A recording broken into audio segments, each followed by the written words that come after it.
पति ब्रह्मचारी 6 जुलाई ईशा के सामने खुला सूरज के पिता का सबसे बड़ा सच। रिश्तों में आया भूचाल, बिगेस्ट अपकमिंग ट्विस्ट। पति ब्रह्मचारी की कहानी अब एक ऐसे मोड़ पर पहुंच चुकी है जहां अतीत का एक छिपा हुआ सच पूरे परिवार की किस्मत बदलने वाला है। 6 जुलाई के आने वाले एपिसोड में ईशा के सामने सूरज के पिता से जुड़ा ऐसा रहस्य सामने आता है जिसे जानकर वह पूरी तरह हैरान रह जाती है।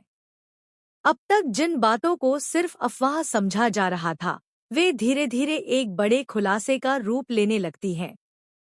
कहानी की शुरुआत होती है जब ईशा दादा भाई और आरव के मामले की जांच को आगे बढ़ा रही होती है।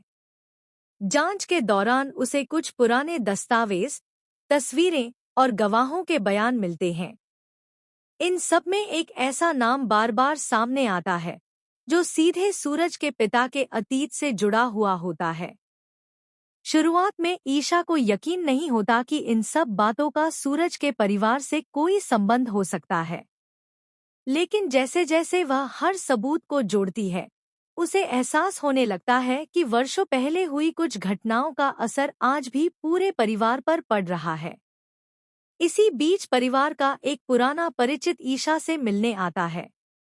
वह बताता है कि सूरज के पिता ने अपने परिवार को बचाने के लिए कई कठिन फैसले लिए थे, लेकिन उन फैसलों की पूरी सच्चाई कभी किसी के सामने नहीं आ सकी।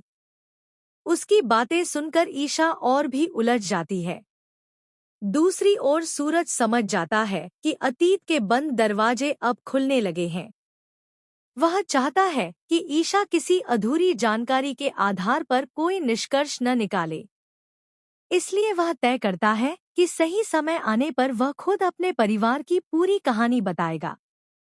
इसी दौरान कुछ लोग इस खुलासे का फायदा उठाने की कोशिश करते हैं। वे चाहते हैं कि ईशा और सूरज के बीच पैदा हुई दूरियां और बढ़ जाएं। इसलिए वे पुराने मामलों को तोड़मरोड़ कर पेश करने की योजना बनाते हैं ताकि सूरज का परिवार पूरी तरह बदनाम हो जाए। कहानी का सबसे भावुक पल तब आता है जब ईशा सूरज से उसके पिता के बारे में सवाल करती है। सूरज कुछ देर तक खामोश रहता है। उसकी आंखों में दर्द साफ दिखाई देता है। वह कहता है कि हर कहानी के दो पहलू होते हैं और सिर्फ आधा सच देखकर किसी इंसान का फैसला नहीं किया जा सकता। उसकी यह बात सुनकर ईशा गहरे विचारों में डूब जाती है। उधर परिवार के बाकी सदस्य भी